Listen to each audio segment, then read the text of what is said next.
ETF index mutual funds నేర్చుకుని stock మార్కెట్లో రాణించాలనుకుంటున్నారా? వెంటనే ఈ నెంబర్కి కాల్ చేయండి. అందరికీ నమస్కారం. నేను Swaroopa Potlapalli. Welcome to Suman TV. వివాహేతర సంబంధాలన్నీ విషాదాంతాలే. పెద్దపల్లి జిల్లాలో ఓ మహిళ ఓ యువకుడితో వివాహేతర సంబంధం పెట్టుకుంది అని గ్రామస్తులందరూ వారిద్దరిని కట్టేసి కొట్టారు. అసలు అలా ఓ జంటని కొట్టే అధికారం వాళ్ళకుందా? వివాహేతర సంబంధాలు తప్పో ఒప్పో ఎవరు చెప్పాలి? వీటన్నిటి మీద మనకి డీటెయిల్డ్ ఇన్ఫర్మేషన్ అందించడానికి ప్రస్తుతం నాతో పాటు Telangana high court senior advocate Lakshmi కట్ట గారు ఉన్నారు. ఆవిడతో మాట్లాడదాం. మేడం నమస్తే. నమస్తే. పెద్దపల్లి ఇన్సిడెంట్ ఇప్పుడు దాని మీద పెద్ద చర్చ అయితే జరుగుతుంది. మీరు కూడా చూసారు కదా, వివాహేతర సంబంధం అనేది ఇద్దరు వ్యక్తులకు సంబంధించిన విషయం. కానీ గ్రామస్తులు వాళ్ళని స్తంభానికి కట్టేసి కొట్టారు. దాన్ని మనం ఎలా చూడాలి? అంటే మీరు ఇప్పుడు చెప్పారు వివాహేతర సంబంధాలన్నీ విషాదాంతాలు, దాంట్లో ఇంకొక మాట ఉంది విషపూరితాలు. అంటే ఆ విషం అనేది రెండు కుటుంబాలకి, ఒక గ్రామానికి, ఒక సమాజానికి కూడా వ్యాపించేస్తుంది అనేది మనం చూడాలి. ఇక్కడ జరిగింది ఏంటంటే అతనికి 3-4 సార్లు వార్నింగ్ ఇచ్చినప్పటికీ కూడా వచ్చి 3 days ఇంట్లో ఉన్నాడు. ఇప్పుడు గ్రామస్తులు పల్లెటూర్ల వాళ్ళు ఎలా ఆలోచిస్తారంటే ఒక ఆమె తీసుకొచ్చి 3 రోజులు ఇంట్లో పెట్టుకుంది అంటే ఇందులో నెగిటివ్ పాజిటివ్ రెండూ ఉన్నాయి. అంటే కట్టడం అనేది తప్పు, హ్యాండ్స్లోకి తీసుకోవడం అనేది గ్రామస్తులు చేసిన అతిపెద్ద పొరపాటు. అలా చేయకూడదు, అది చట్టవిరుద్ధం కూడా. అది పక్కన పెడితే ఇక్కడ ఇంకొకటి మాట్లాడుకోవడం ఏంటంటే ఆ ఊర్లో వాళ్ళు అంటే కొన్ని స్ట్రీట్స్లో కూడా మనం చూస్తుంటాం, ఈ సిటీస్లో కూడా.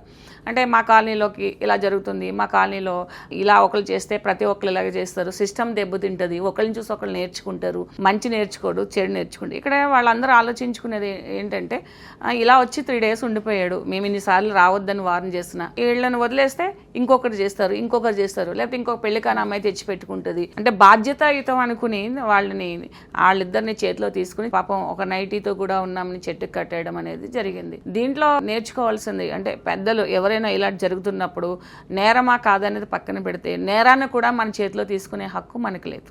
ఏ పెద్ద మనుషులకి, లీడర్స్కి, ఏ ఫ్యామిలీ మెంబర్స్కి కూడా ఒక వ్యక్తిని హింసించే హక్కు మనకు లేదు. ఆమెను కంట్రోల్ చేయకపోతే, మన వల్ల కాకపోతే చట్టానికి అప్పు చెప్పాలి, లేదంటే నీకు ఇష్టం లేకపోతే నీ భార్యను వదిలేసి నువ్వు డైవర్స్ తీసుకోవాలి, ఆమెను ఇంట్లోంచి గంటేయాలి. తప్పిస్తే ఇక్కడ నిర్లక్ష్య ధోరణి కూడా కొన్ని విషాదాలకి కారణమవుతూ ఉంటుంది. సో భర్త అనే వ్యక్తి ఇప్పుడు వరకు బయటకు వచ్చి స్పందించి మాట్లాడలేదు. ఆమెకి భర్త ఉన్నాడా లేదనేది మనకు తెలియదు. ఇంకోటి ఏంటంటే పిల్లలు ఉన్నారు, లేకపోతే ఫ్యామిలీ ఉన్నది.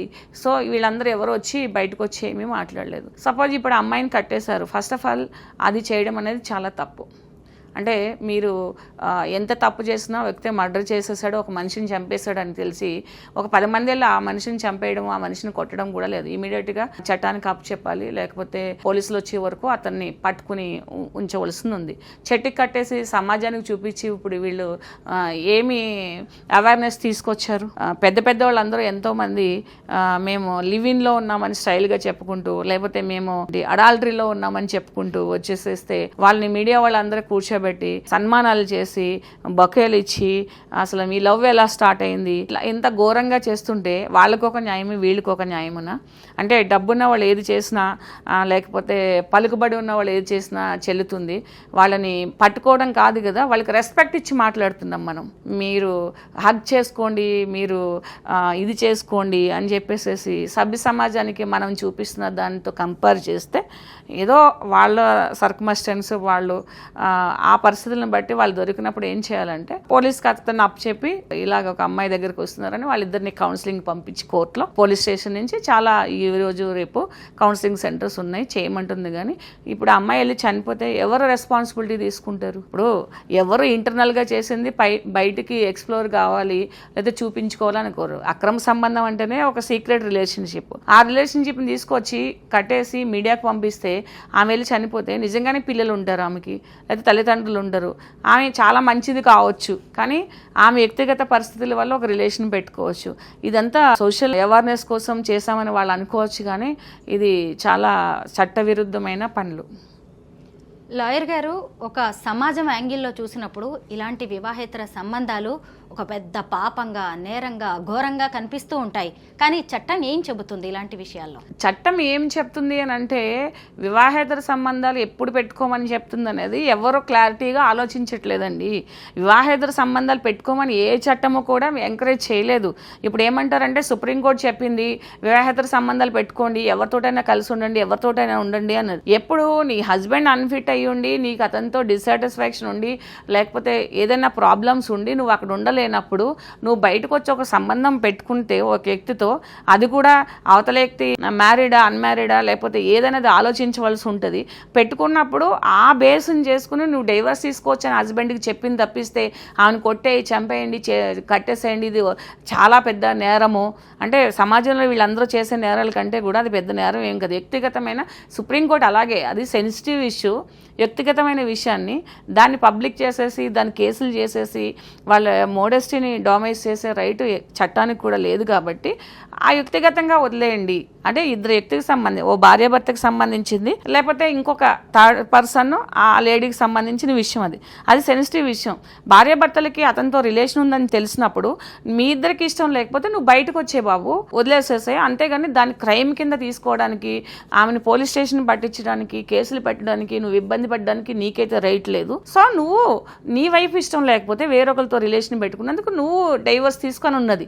అంతేగాని అది నేరము, అది ప్రపంచం నాశనం అయిపోతుంది, సమాజం నాశనం అయిపోతుంది అని అంటే సీక్రెట్గా ఎన్నో జరుగుతూ ఉంటాయి. ఇప్పుడు పబ్లిక్గానే అందరూ చేస్తున్నారు. దానివల్ల ఏం సమాజం అయిపోయింది? ఇప్పుడు అంతమంది లాస్ట్ 1 ఇయర్ని చూస్తుంటే ఎన్ని కేసులు, we are in live in relationship, మేము పూర్వజన్మ ప్రేమికులము, ఇలానే ఎంతమంది ఎంత మీడియాకు వచ్చేసేసి వాళ్ళు ఏం చూపిస్తున్నారు మరి సమాజానికి? వాళ్ళు కూడా ఇది మా వ్యక్తిగత జీవితం, మీకు నష్టం ఏమొచ్చింది? ఆబ్వియస్లీ వ్యక్తిగత జీవితం, దాన్ని మీకేం నష్టం వచ్చింది, సమాజానికి ఏం నష్టం వచ్చింది? సమాజంలో చాలా ప్రాబ్లమ్స్ ఉన్నాయి. ఆ ప్రాబ్లమ్స్ అన్ని షార్ట్ అవుట్ చేయకుండా దీన్నే ఎందుకు చేయాలి? సో ఇవన్నీ కూడా చట్టం అదే చెప్తుంది. వ్యక్తిగత విషయాన్ని వ్యక్తిగత విషయంలో వదిలేయండి.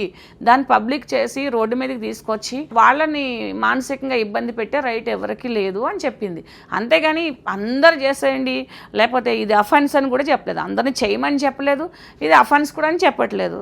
సాల్వ్ ఎన్నో సమస్యలు ఉంటాయి. ఇప్పుడు తాగడం భార్యకి సమస్య, పని చేయకపోవడం భార్యకి సమస్య, ఫ్యామిలీ రెస్పాన్సిబిలిటీ తీసుకోకుండా పార్లర్కి పోవడము, లేకపోతే ట్రిప్స్కి పోవడము, ఊరికి అమ్మగారింటికి పోవడము, తల్లిదండ్రులు చూడకపోవడం, ఇది కూడా భర్తకి సమస్య. అంటే ఎన్నో సమస్యలు భార్యాభర్తల మధ్యన ఉంటాయి, వాళ్ళిద్దరి మధ్యన ఉంటాయి.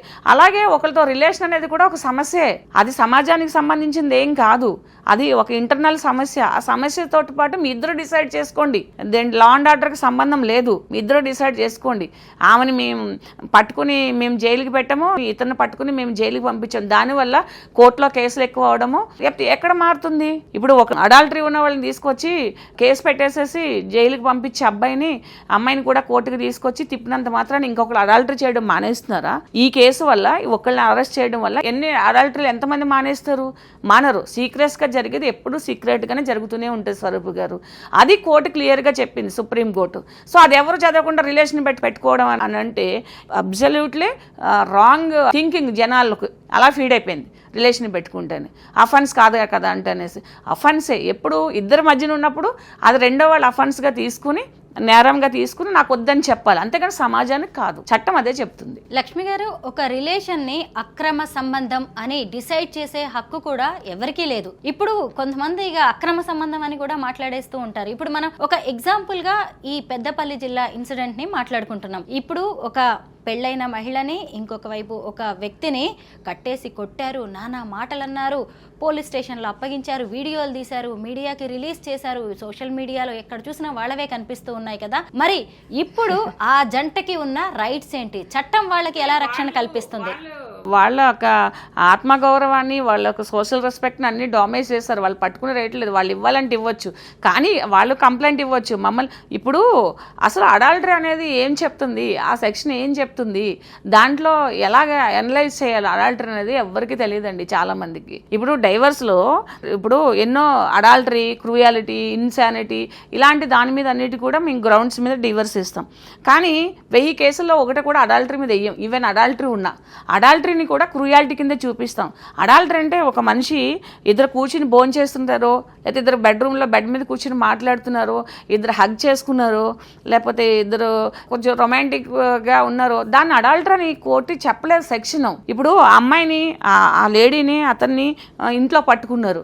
ఏ పరిస్థితుల్లో పట్టుకున్నారు? అడాల్టరీ అంటే ఇంట్లో ఉంటే 3 రోజులు ఇంట్లో ఉంటే గెస్ట్లో కూడా ఉండొచ్చు. ఇప్పుడు ఒక మేల్ ఫిమేల్ ఇంట్లోనే ఉంటే వాళ్ళిద్దరి మధ్యన ఇల్లీగల్ కాంటాక్ట్ ఉండాలి, వాళ్ళిద్దరి మధ్యన ఫిజికల్ రిలేషన్షిప్ ఉండాలి అని రూల్ ఎక్కడైనా ఉందా? ఏ చట్టమైనా చెప్పిందా? లేదా ఏ శాస్త్రమైనా చెప్పిందా? అదొక మా సొసైటీలో ఉండే ఒక రెస్పెక్టబుల్ వర్డ్. అంటే మేలు ఫిమేల్కి మధ్యన ఈ డిస్టెన్స్ ఉండాలి, ఈ జెండర్స్ మధ్యన అట్రాక్షన్ ఎక్కువ ఉంటుంది కాబట్టి ఇలాంటి సమాజంలో కొన్ని పరిధులు ఉంటాయి కాబట్టి ఆ పరిధులకి లోబడి ఏం చేసంటే ఇలా ఉండకూడదు అని మన సమాజం చెప్తుంది. అలా ప్రమాదం జరగడానికి అన్నారు కదా, విషాదాలు విషపూరితాలు కాబట్టి ఈ విషాదాలని విషపూరితాలకి మనుషులు ఎప్పుడు దూరంగా ఉండాలని సమాజం చెప్తుంది, పెద్దవాళ్ళు చెప్పారు. అంతేగాని చట్టం ఎప్పుడూ చెప్పలేదు. ఇద్దరు ఒక రూమ్లో ఉంటే, ఇద్దరు ట్రావెల్ చేస్తే, ఇద్దరు ఒక హోటల్లో ఉంటే వాళ్ళిద్దరికి రిలేషన్ ఉందంటాం చాలా తప్పు చట్ట ప్రకారంగా. వాళ్ళిద్దరిని ఏంటంటే వాళ్ళిద్దరూ ఫిజికల్గా ఉన్నప్పుడు పట్టుకోవాలి, వాళ్ళిద్దరూ దే హ్యాడ్ ఏ రిలేషన్షిప్ అనేసి ఎవరు చూపించాలి? ఫారెన్ ఎక్స్ వాళ్ళు చూపించాలి, అంతే కదా, టెస్ట్లో చూపించాలి. మరి అడాల్టరీ అక్రమ సంబంధము అనేసి ఈ వర్డ్స్ అసలు ఈ వర్డ్స్ బ్యాన్ చేయాలి ఫస్ట్ ఆఫ్ ఆల్. మీడియాలో కానీ లేకపోతే పబ్లిక్లో కానీ ఈ అక్రమ సంబంధాలు అనే వర్డ్, అక్రమ సంబంధాలు లేకపోతే ఇంకా లోకల్ లాంగ్వేజ్లో ఉంచుకున్నవి అడాల్టరీలు ఇవన్నీ కూడా బంద్ చేయాలి. అసలు అలాంటి బంద్ చేస్తేనే వాటి గురించి జనాలు పట్టించుకోవడం మానేస్తారు. Thank you so much Lakshmi గారు.